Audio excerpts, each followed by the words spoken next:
maganda lahat yan, kaya lang, hindi may papasayan. Kasi maraming tatamaan. Number 1 ang Pangulo. Marami, hindi lang Pangulo. Assuming na he's really taking the drugs. Ang problema, ayaw pa aminin kasi. Inihain po kahapon ni Davao City 1st District Representative Paulo Polong Duterte ang kanya pong House Bill number 10744 na layong magpatupad ng mandatory random drug test sa lahat po ng appointed at elected government officials sa buong bansa. Sako po ng panukala, maging ang Pangulo ng Pilipinas, pati na po yung mga kukuha ng driver's license, mga kawani ng pribado at pampublikong tanggapan at yung mga taga-GOCC. Ipinapanukala po ang mga ito na sumalang sa hair follicle drug test at urine drug test naman para sa confirmation. Sabi ni Congressman Pulong, mahalaga daw sa mga taga-gobyerno, public officials at government employees na sumunod sa nararapat na tuntunin ng konstitusyon by submitting themselves na magpa-drug test, Attorney Sal, para din ma-address yung lahat ng mga issues fulfilling in their mandate. Ano pong masasabi niyo? Okay yan, maganda yan. Ang tanong dyan may papasa kaya yan? I doubt. Pero at least Attorney Sal, nasa records ng House of Representatives na may isang Pulong Duterte ang naghain ng ganong katinding panukala batas.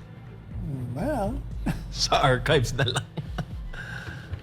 Pero alam mo naman, Attorney Sal, si Speaker Martin Romualdez ngayon at baka nga hindi yan ma-schedule baka nga hindi ma-refer yan sa proper committee. Nag-shift na po ang panawagan niya, Attorney Sal. Mula sa flood control, drug test na yun ang panawagan ng taong bayan. Anong masasabi mo, sir? ano pong masasabi natin yan Maganda lahat yan, kaya lang, hindi may papasayan. Kasi maraming tatamaan. Number 1 ang Pangulo. Marami, hindi lang Pangulo. Assuming na he's really taking the drugs. Ang problema, ayaw pa aminin kasi. Kasi sa akin, kung ako yung taking drugs, nakikita naman yung performance ko, gumamit ako niyan. Tapos na ako niyan. Ganun lang yan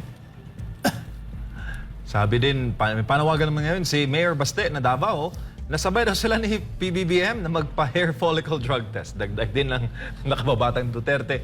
Isama na rin daw ni Marcos Jr. ang kanyang mga anak. Ang tanong, sino mga anak? Hindi niya kasi pinangalanan ng Attorney Sal. Anong masasabi niyo doon, sir?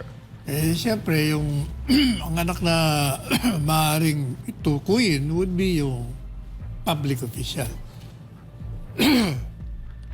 At batay dun sa, di ba merong bagong revelasyon dun sa interview ni Cathy Binag. Di ba meron siyang binanggit doon? Dalawa raw sa mga anak. Magamit. Sabi. At nagkwento sa kanya, yung anak niya mismo nakasama ng dalawa. Naku. Mukhang ipapa-invite yata si Ma'am Cathy, Attorney Sal, sa Senado ni Senator Bato. Edi imbitahan para maikwento niya.